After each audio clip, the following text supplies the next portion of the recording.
आजच्या आपल्या 11व्या 12व्या दिवसाच्या इंद्रेश्वर महादेव शंकर मंदिर यामध्ये सकाळचा नाश्ता जो आहे तो आपणारे परिवार, कचरे परिवार आणि संपूर्ण समाज बांधव यांनी सगळीकडे फिरवतो.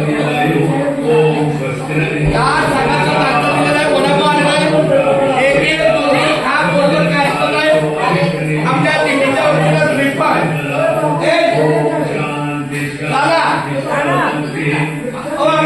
तुम्ही घ्या, तुम्ही दोघंही या. तात्या, जगन्नाथ तात्या, मला वाटतं हे आपल्या या इंद्रेश्वर मित्र मंडळ या सगळ्या पदाधिकाऱ्यांमध्ये श्रेष्ठ ज्येष्ठ आहे. आज जसा काल समाज बांधवांचा हा आपल्याला मिष्टान्न मिळालं तसं आता नाश्ता आहे. पुंडलिक वरदेव, आपणावे परिवार, गजरे परिवार, गायकवाड परिवार, आणखी कोणता परिवार? आपणावे परिवार, शिंदे परिवार, हा सगळ्यांचा मिळून, कारण प्रत्येकाचं इथं योगदान आहे. भोसले, कारण हा भोसले म्हणले की ते सगळं आलं, परत ते म्हणणार माझ्या मुलांचं काय नाव नाही. त्यामुळे भोसले परिवार सगळ्यांचा हा श्रीफळचा सन्मान आहे.